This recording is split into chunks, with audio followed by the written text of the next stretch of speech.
This is the Lone Crater YouTube. We hope this video helps.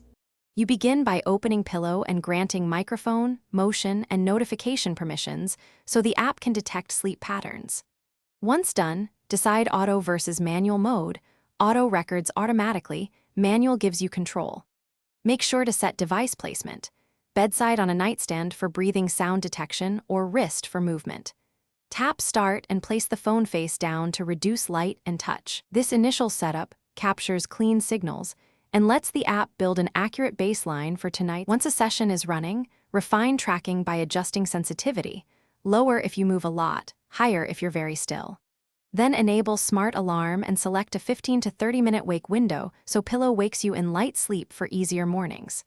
Make sure to add sleep notes, caffeine, alcohol, naps, or late meals, because Pillow uses that metadata to explain night-to-night changes. If you wear a watch, sync it now so movement and heart rate data combine for more detailed staging.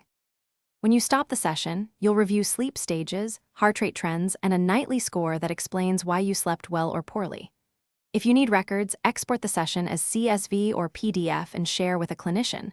Pillow formats data clearly. If detection seems off, reposition the device, try the opposite placement, toggle sensitivity, or restart the app. These steps fix most problems.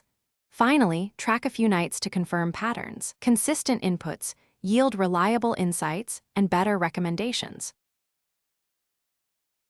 Thanks for watching. Consider subscribing if we helped you.